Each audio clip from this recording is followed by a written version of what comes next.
2,200 years. That is how long one civilization held the known world in its grip. They built roads that still carry daily traffic and erected concrete domes that still defy gravity. Western systems of voting, taxation, and law are direct descendants of Roman design. If you participate in any of them, you are living in the shadow of an empire that officially fell over 15 centuries ago.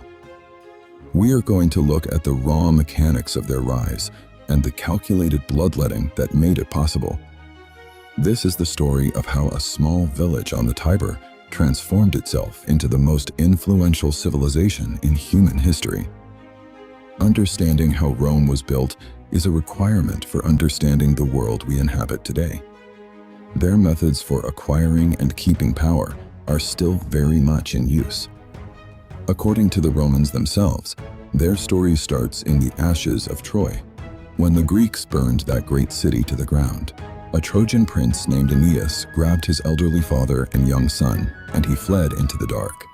Generations later, two twins are born to Aeneas's bloodline, Romulus and Remus. Legend says their father was Mars, the god of war. This claim tells you everything you need to know about how the Romans viewed themselves. They believed they were born for conflict. Deemed a threat to a local king, the infants are thrown into the Tiber River to drown. Instead, they wash ashore and are found by a she-wolf, who nurses them until they are discovered by a shepherd. The boys grow up and decide to build a city, but a dispute over where to locate it turns violent. Romulus kills his own twin brother to settle the argument. He names the new settlement after himself, Rome. This founding act of fratricide set a stark precedent. From its very first day, the Roman state demanded a willingness to sacrifice even the closest personal bonds for the sake of power. Early Rome faced an immediate crisis, a shortage of women. Romulus abducted women from the Sabine tribe. It nearly led to war, but the women intervened, choosing to merge the two peoples into a single Roman population rather than watch their families kill each other. This merger began a period of 240 years ruled by 7 kings. Each leader added a specific structural layer to the Roman identity. After Romulus, King Numa Pompilius focused on the internal systems of civilization.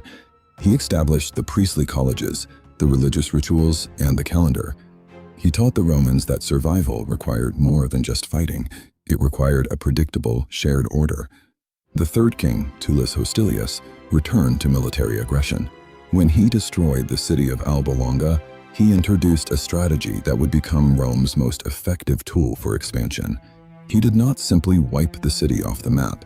He integrated survivors into Rome, granting them citizenship. He converted former enemies into taxpayers and soldiers. This assimilation allowed Rome to scale unmatched. Every victory made the state larger and more capable. Under Ancus Marcius, Rome expanded toward the coast to found the port of Ostia. This gave the city access to the sea and the ability to control trade along the Tiber. Then came the influence of the Etruscans, who brought sophisticated engineering. They began the construction of the Circus Maximus, a massive stadium that would eventually hold hundreds of thousands of spectators. They also built the Cloaca Maxima. This was a massive stone sewer system designed to drain the city's marshes into the river. Portions of this original infrastructure are still in place today. To protect this growing urban center, they constructed the Servian Wall, a massive defensive perimeter that clearly marked where the city ended and the rest of the world began. King Servius Tullius then reorganized Roman political life. He conducted the first census and created the Centuriate Assembly, which organized citizens based on their wealth and tax contribution rather than their family history. This shift was a significant step in Western political evolution. By making political status dependent on what a citizen contributed to the state treasury, Rome moved away from a system based purely on ancestry. The success of these systems created a new problem.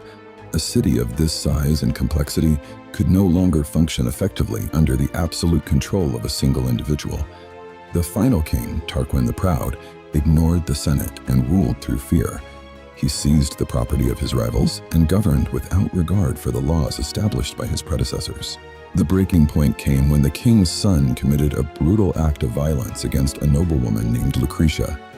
Lucretia chose to take her own life in front of her family, rather than live with the dishonor. Her public death became the catalyst for a massive aristocratic revolt against the monarchy. The sophisticated society the kings had spent generations building had finally outgrown its rulers. The Romans were no longer willing to tolerate the unpredictable whims of an autocrat. A nobleman named Lucius Junius Brutus led the uprising that permanently expelled the Tarquin family and abolished the kingship forever. Instead of descending into chaos, the Romans repurposed their existing structures, their laws, their voting classes, and their military organization to create a new form of government. They called it the Republic. Rome's ultimate achievement was not just the conquest of territory, but the creation of a system that turned raw ambition into a stable framework of law and shared governance. It is a framework that still dictates the rhythm of the modern world today.